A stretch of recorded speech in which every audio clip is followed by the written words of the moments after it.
스카이드 학생 여러분 안녕하세요. 4개국어 내신팀의 윤관수 선생입니다. 오늘 우리가 같이 공부해볼 작품은요, 박목월 시인의 청노루라는 작품입니다. 사실 이 작품은요, 그렇게 설명할 내용이 많은 작품은 아닙니다.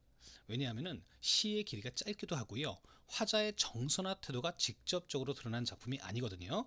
근데 보통 이렇게 시에서 정서와 태도가 드러나지 않으면 출제 포인트가 표현상 특징 이런 부분에 있는 경우가 많이 있습니다. 그리고 제목이 청노루인데요, 노루 중에서 청색, 푸른색 노루는 없습니다. 박목월 시인의 시가 대부분 그렇지만 우리 뭐 산도화라는 작품 그런데요, 그 아름다운 자연을 다루고 있는데 보통 이게 현실의 어떤 세계가 아니라 상상의 세계를 다루는 경우가 많이 있습니다.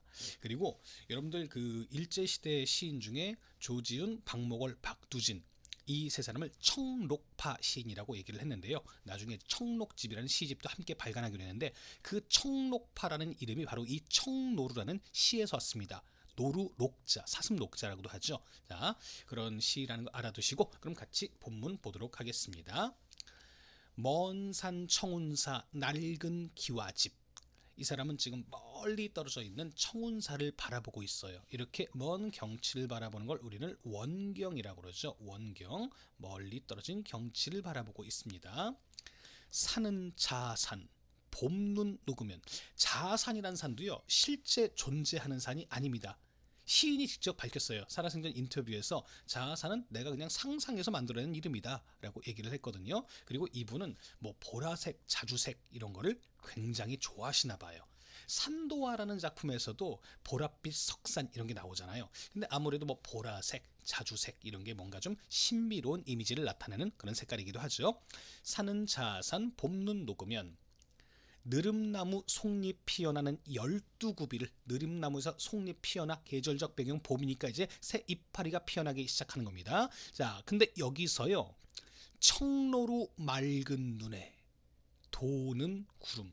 자, 1년에서 이 사람은 먼 산 청운사를 바라봤잖아요. 근데 지금은 여기서 이게 만약에 카메라로 찍는다면 굉장히 클로즈업을 한 거죠. 청로로 눈, 청로로만 본 게 아니라 그 청로라의 눈동자로 클로즈업해서 그 눈동자에 비친 구름을 지금 얘기하고 있습니다. 아, 그렇다면 시선의 이동이 원경에서 근경으로 이동했구나라는 걸 알 수 있습니다. 이 시의 시상 전개 방식은 원경에서 근경, 시선의 이동이 되겠네요. 그리고 또 이 시의 표현상 특징은요, 시조처럼 딱딱 정형화된 사음보 율격은 아닙니다만 대체로 사음보 율격을 보이고 있는데요, 중간에 행배열을 다르게 해서 뭔가 좀 낭독 속도의 변화를 줬다는 게 이 시의 특징입니다. 여기서 1년 보면은요, 1년 보면은 먼 산 청운사 낡은 기와집 사는 자산 봄눈 녹으면. 여기선 사음보 율격 규칙적으로 나가다가 갑자기 3년에서 느릅나무 속잎 피어나는 12구비를 행배열을 좀 다르게 했죠. 그리고 마지막에 청로로 맑은 눈에, 그리고 도는 구름, 행배열의 변화를 줘서 낭독 속도, 호흡을 조절했다는 게 특징이고요. 마지막에 여기서 도는 구름으로 끝났죠. 여러분, 이런 식으로 시를 마무리 짓는 걸 명사형으로, 시에서 명사형으로 시를 마무리했다라고 얘기하는데요, 시에서 이렇게 명사형으로 마무리를 하게 되면 뭔가 좀 잔잔하게 뭐가 남는 듯한 느낌을 주죠. 여운을 남기는 효과가 있습니다.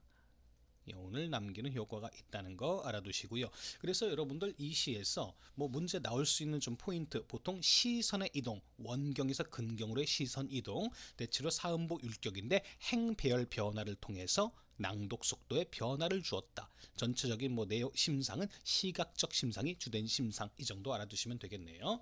자, 그럼 핵심 정리 한번 가보도록 하겠습니다. 먼저 이 시는 자유시 서정시고요. 그리고 성격 서경적, 경치를 주로 묘사했다는 뜻이고요.